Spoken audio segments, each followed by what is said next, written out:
Now, before I go on, I would like to give a special greeting to our guest, Sylvia Olden Lee. You heard yesterday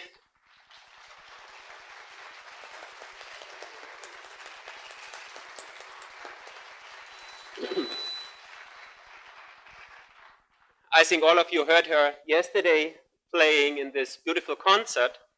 And I would like to ask her actually to say to us a couple of words, if she is willing to come forward to the microphone. She herself is coming on a very musical family. Her father was a member of the Fisk Quartet together with Roland Hayes. Her mother was pianist and singer. And as she told me earlier, she had 7 years. You were in Munich. Therefore, I would like to say herzlich willkommen.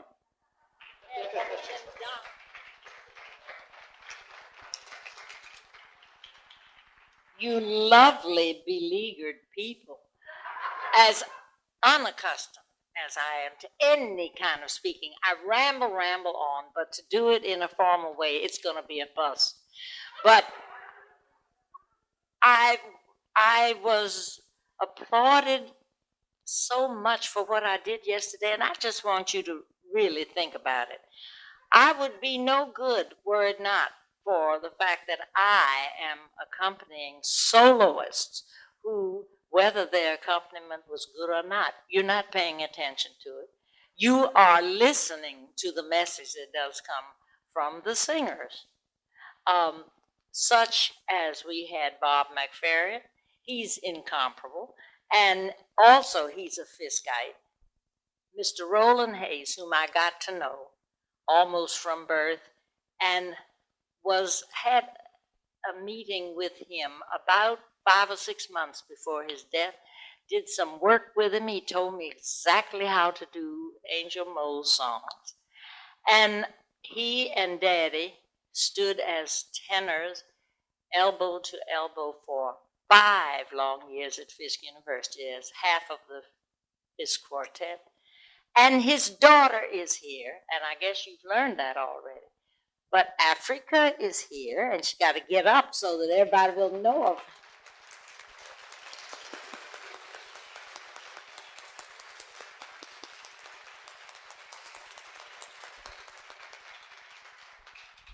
And the father is just not describable. We won't take up the whole evening talking about him, but I could, because he was the soul of dignity and ethics and truth and reality, no nonsense, and was a dignified prince all the time. And he who reached the heights way back in the 20s and 30s of the Carnegie Hall and higher level, and went abroad and was decorated by so many of the crowned heads. He sang with a dedication and a special message from different languages, at least 5. And you never got the idea that, well, he has nice pronunciation. No, he had a message with everything he sang. So he did Bach and Schutz and Debussy and the French, Italian, and German, for which he really deserved every bit of the credit that he got. Then, most of the time, I don't know about all the time, but he certainly did include his songs and did them with dignity. There was nothing patronizing about it, and I have now risen higher, and it's so nice to remember my people's songs. None of that. It was another message, and he said for all of us to recognize, along with the classics, to never forget that the songs of people were real, and to do them no matter whether dialect, and you know that all Negro spirituals are not in dialect. There's some that are very, very straightforward. But to sing them with dignity and without making a travesty of them, to think deep and to do the very best you could. Now, I am speaking from a Fisk family to which I never belonged, because I am the granddaughter of a slave. And I found one of my cousins lately. My grandfather lived long enough for me to get to know him, so you know that makes me absolutely Jurassic or something. But I got to know my grandfather, who was born as a slave and who came at the end of the war to Nashville from Kentucky, the Kentucky plantation, Oldham. But he decided he didn't want to keep that dumb spelling. He said he would call it Olden. So he came up to Fisk and met my grandmother, who was fortunate because her father was the founder of the Baptist Church still standing, 1853. She was the daughter of the minister. She was a Jubilee singer, one of the first. She did not go abroad and get her portrait painted by Victoria's portraitist because her father drew the line. No daughter of mine is traipsing all over foreign countries. So she couldn't go, but she was a Jubilee singer. She married this George Olden, and then they had my father, who was a theologue. He was studying for the ministry, but he belonged to this quartet, the Fisk Quartet people. Roland Hayes was the only one who was a music major. The rest of them, Dr. Wesley of the Wilberforce, president of Wilberforce, was a classics major, and Len Foster was a sociologist.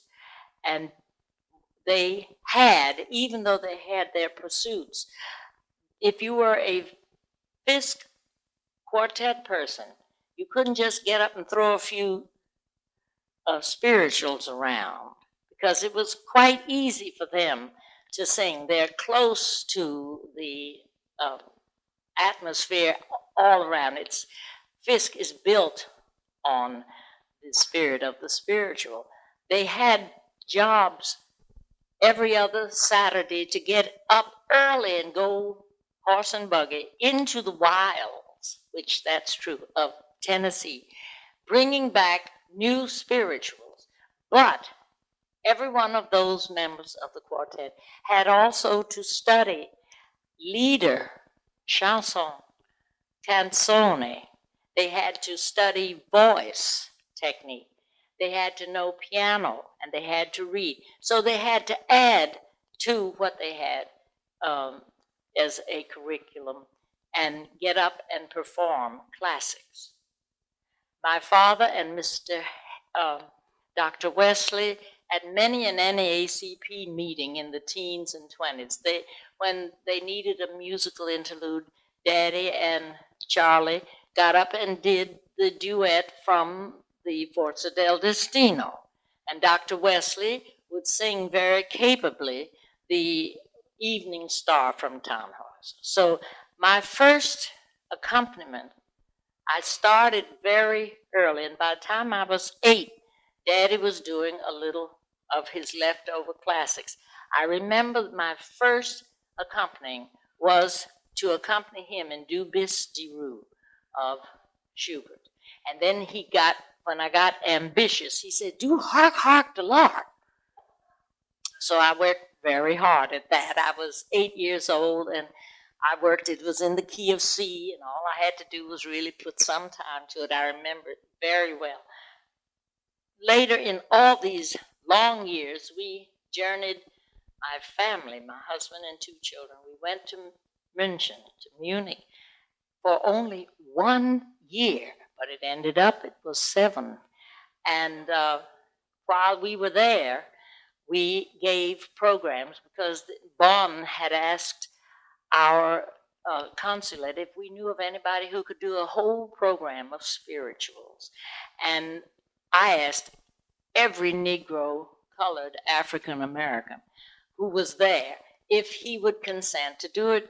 They had a tour ready, and nobody wanted to do this.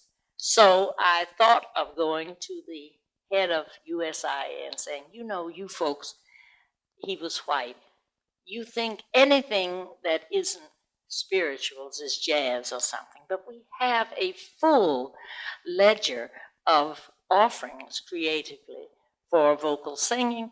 Why don't you let me get an anthological, starting with the African chant unaccompanied and coming with the earliest spiritual, 1619, 1630, and bring it on around to the work songs, play songs, the street cries, which you know are so wonderful, and then to Creole songs, and then our art songs. It has been found lately there are more than 1,000 composers, black composers of serious music. I would never have thought that. I thought the most would be 150 or 200. But Dr. DeLerma has made that discovery. So we would do, soon as we would get this program together and go, they would always ask us, or quite frequently say before we went out, could you possibly come back next week too, because we've turned away a whole auditorium of spirituals. There also were published over a dozen editions of Negro spirituals published in Germany with the German translation. And they would have us to come and sing the original and then to teach them how to do the spiritual in their language. And after we had gotten through with there is a balm in Gilead, I'm sure that a lot of you know that, one of the folks walked up and said, you know, this sounds so, it has no African sound to me. It seems quite like Schubert. And so I said, well, that would naturally happen if the masters loved music and had to have it. They had live music only. And they would find the most talented of the slaves and train them as well as they could and have them to entertain so that they would go around and hear other music and they'd hear the classics. And that's why we're coming closer together. Many a spiritual has an 18th, 19th century patina that goes through it. There are a lot of them that are still tribal, and I have a list of about 300. And they're different kinds, some of them quite martial, and you can hear the tom-toms in it. And others are very, very tuneful and sound about like Danny Boy. And it only shows that we are closer and closer if we all will work very, very diligently. I know from the fact that you're here, your presence attests to the fact that you believe in justice and one world. I hope you keep persevering and going into the far corners of this globe, selling it to other people, because we are one family. We all belong to one God, no matter what you call it. And as such, we should keep in touch with each other through classics and folk music.